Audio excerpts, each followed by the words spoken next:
Our next topic is hypothesis tests for means. We've already talked about how to set up the hypotheses when we're testing means, and all the concepts that we talked about in great detail on hypothesis tests for proportions all stay the same, and the only thing that changes is that our test statistic is different.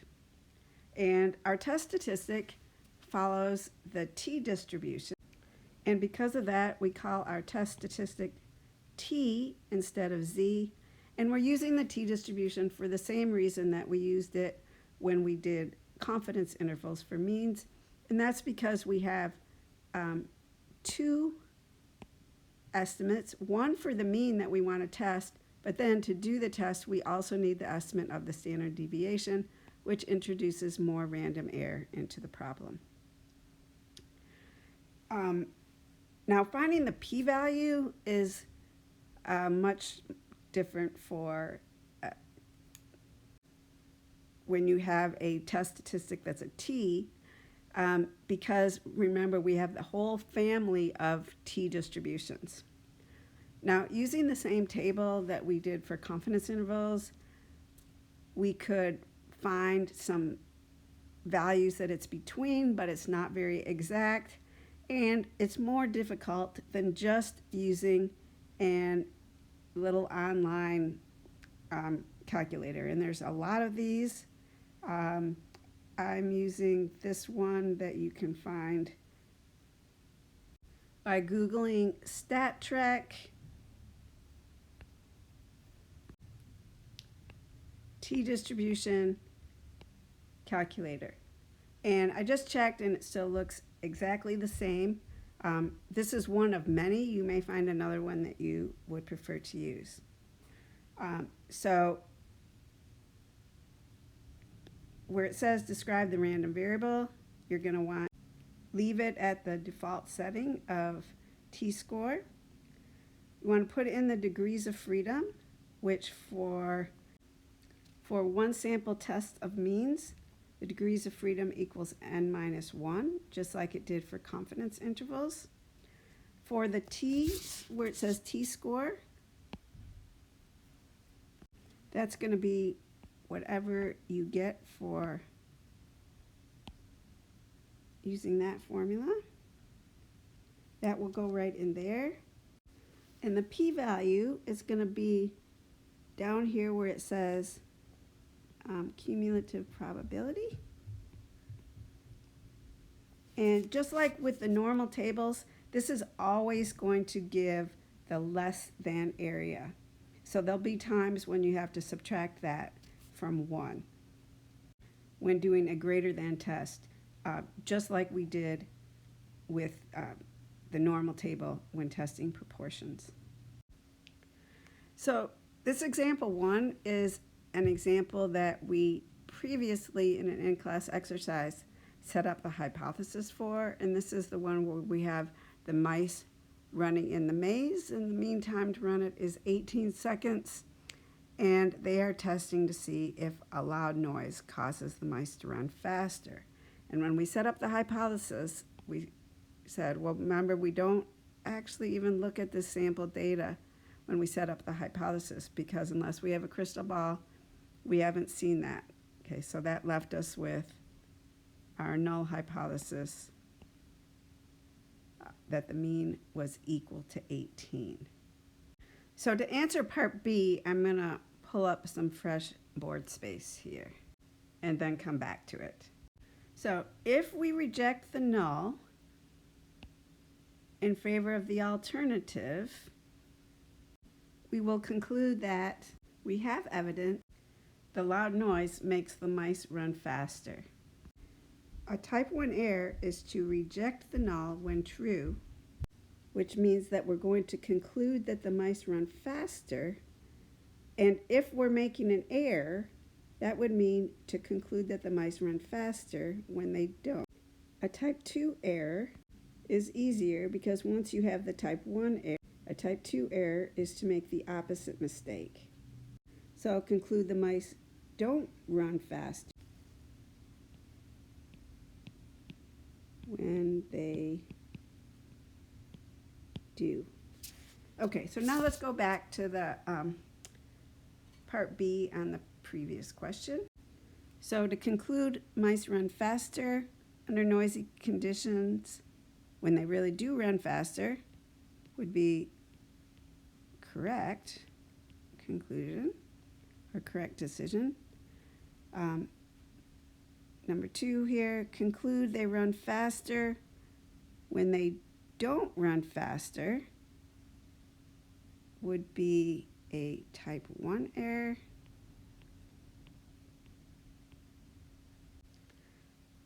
Do not conclude they run faster when they really do run faster would be the opposite error.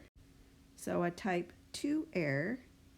And the last one says, do not conclude they run faster when they really don't run faster, and that would be a correct decision. Part C says what has been given, and okay, the 17 is our sample mean. Standard deviation of 2 is our sample standard deviation. We had a sample of 10, so that is our sample size n, and mu naught equals 18. And I did just notice that I had copied those hypotheses down wrong, and I changed the 17 to an 18. So if you think you saw that and now it's different, you're not seeing things. I just erased it and fixed it.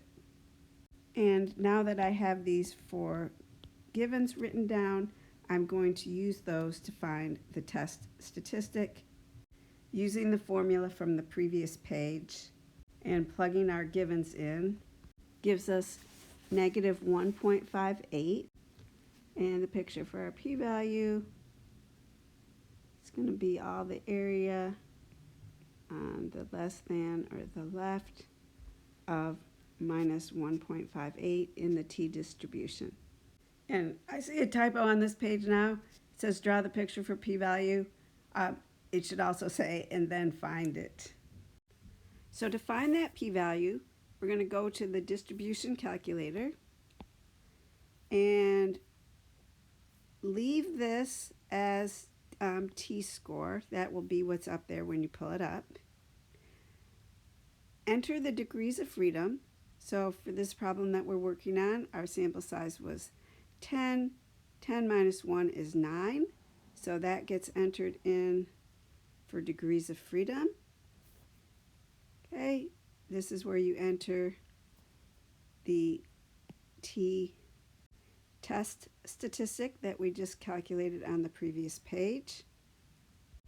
And very important, the last line where we'll get the p-value, at this point, nothing goes in there. You just leave that blank. So after you've entered the degrees of freedom and the test statistic, hit calculate. It will come back with the less than area, and in this case, since we're doing a less than test, this is our p-value.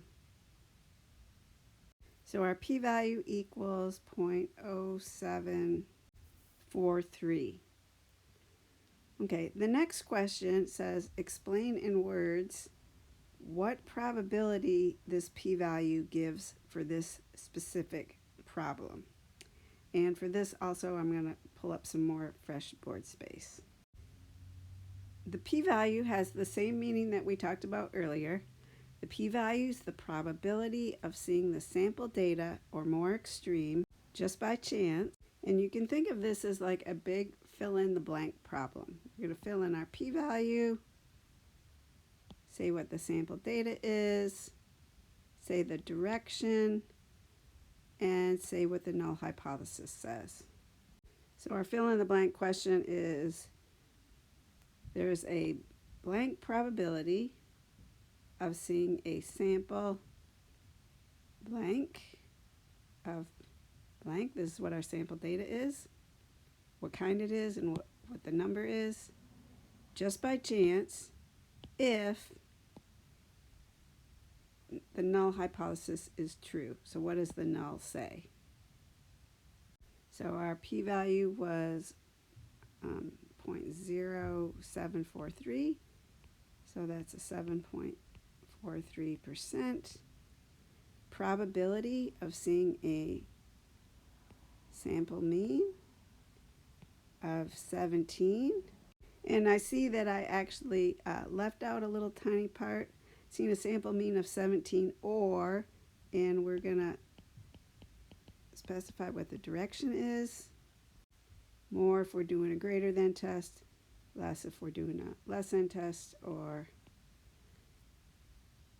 more extreme if we're doing a not equal to test. So that part of it's kind of like a multiple choice. We're doing a less than test, so we will put less. So seeing a sample mean of 17 or less, just by chance, if, and this is where we put in what the null hypothesis says. So if the true mean is 18, and that comes from our null hypothesis, which said mu equals 18. Mu is the true mean. So this was part F of the problem that we've been working on. So going on to part G, I see I have a typo, so that should read, should you reject or keep the null hypothesis? So to do that, just like before, we're going to compare the p-value to the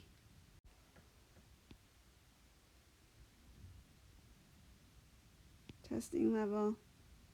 So 0.0743 is large compared to 0.05, or you could also say 7.43% is large compared to 5%, which means there's a large probability of seeing these results if the null hypothesis is true.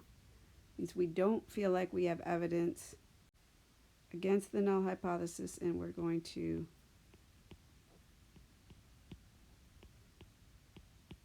keep the null and conclude we do not have evidence that the loud noise is making the mice run faster. So just a little bit of a reality check before we move on. In this problem, there was a sample size of 10. It's a very small sample size. If a researcher felt like a 1 second reduction in time was actually practically important, that may indicate that they just need a larger sample size. And I see here now that there's actually one more question that went with the previous problem, but somehow it snuck onto this next page. And that question is, what would the p-value have been if the researcher had instead been testing for any difference in mice running speed? In other words, they don't have any theory ahead of time about if the loud noise would make them run faster or if it would make them run slower, but they just want to know if the loud noise is going to affect the running speed in one direction or the other. And just like we talked about earlier, if we have a not equal to test, we are going to find the tail area and double. And so if we do that, we have 2 times 0.0743. That says our p-value, if we had been doing a not equal to test, would have been 0.1486. So this next example dates back to the time when they were first discovering that the DDT that was in a lot of fertilizer had a lot of negative effects on the wildlife. For example, it made birds' eggs thinner and other things. So it says, in rats, the time required for a nerve to recover after a stimulus is known to be normally distributed with a mean of 1.3 milliseconds, and researchers suspected that the DDT poisoning would increase the nerve recovery time. So this is all we're looking at to set up our null and alternative hypothesis. The rest of this is the sample data, which we don't look at when setting up the hypotheses. So the parameter we're testing is mu, the true population mean. Always put an equal sign in our null hypothesis. The standard that they're testing against, or the current state of things, is that 1.3 milliseconds. So that goes in both hypotheses, and all we need is a direction. And so this says the researchers suspected that the DDT poisoning would increase the nerve recovery time. So that means we are going to do, that's our directional word, and we're going to do a greater than test. So the next question asks about the type 1 and type 2 errors. Type 1 is reject the null when true, and if we reject the null, we're going to conclude that the mean is greater than 1.3, or the DDT does increase the nerve recovery time, which is a bad thing. That's like saying it takes a longer reaction time. So if it's an error, it would be to conclude that it increases the nerve recovery time when it doesn't. And if our action was going to be whether or not we were going to ban DDT, which I see I did not include in the problem, but if we concluded that it increased the nerve recovery time, we would ban the DDT, and so the error would be to ban the DDT when it doesn't. So this fourth one would be our type 1 error. The type 2 error is the opposite mistake, so it would be do not ban DDT when it does have negative effects, which is this first one. And the other two are correct decisions. Do not ban the DDT when it doesn't have negative effects, or ban it when it does have negative effects. And the four givens we need are the sample mean, sample standard deviation, the sample size, which is 4, and the mean from the null hypothesis is 1.3, and we're going to have to use the sample data to find the sample mean, x bar and s. And to find those, we can use this standard deviation online calculator that we used earlier in the semester. You can get there by Googling standard deviation easycalculation.com, and this is one of many standard deviation calculators that are out there. You may find another one. For this one, and they're all going to work pretty much the similar way, you're going to enter your data points separated by commas, and then after you've done that, you're going to hit calculate, and it will come up and show these numbers along the bottom. So this is x bar, and that's kind of obvious because it says the mean, but there's two different standard deviations. There's this one that just says standard deviation, and then there's the population standard deviation, like we talked about earlier in the semester. The one that says standard deviation, which is always going to be the larger of the two, is S, sample standard deviation.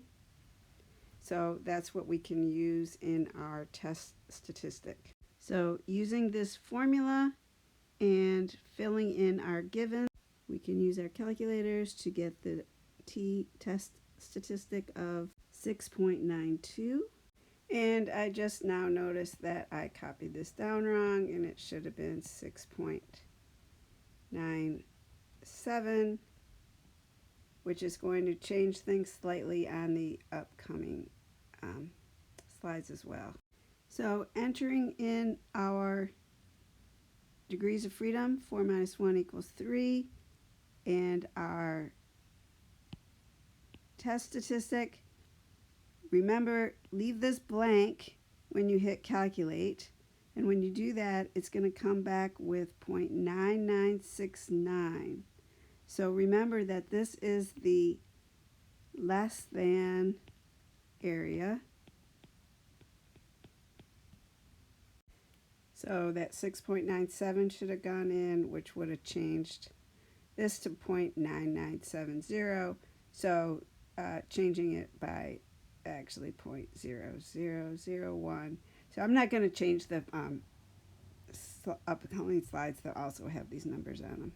So when we draw a picture of our p-value, we want this little tiny area on the greater than side of 6.92 because we're doing a greater than test. So the direction in the alternative hypothesis always points you in the direction that you need to shade. And that little app gave us the less than area. So our p-value for this problem is going to be 1 minus that area, which gives us 0.0031, which tells us there's a 0.31%, like less than 1%, probability of seeing a sample mean of 1.75 or more just by chance if the null hypothesis is true. In other words, if the true mean is 1.3. So this is a small p-value compared to 5%, or really any testing level of be small compared to 1% also, which tells us to reject the null hypothesis. We can conclude it is evident that the DDT slows nerve recovery time in rats. Okay, adding those corrections in above. So at this point, do in-class exercise number 21 on pages 73 to 74. When you're done with that, you can check your work. I'll post the answers on the class homepage. And then after checking your work, do the hypothesis test for means WebAssign. Okay, so that's it for today. Stay safe and stay well.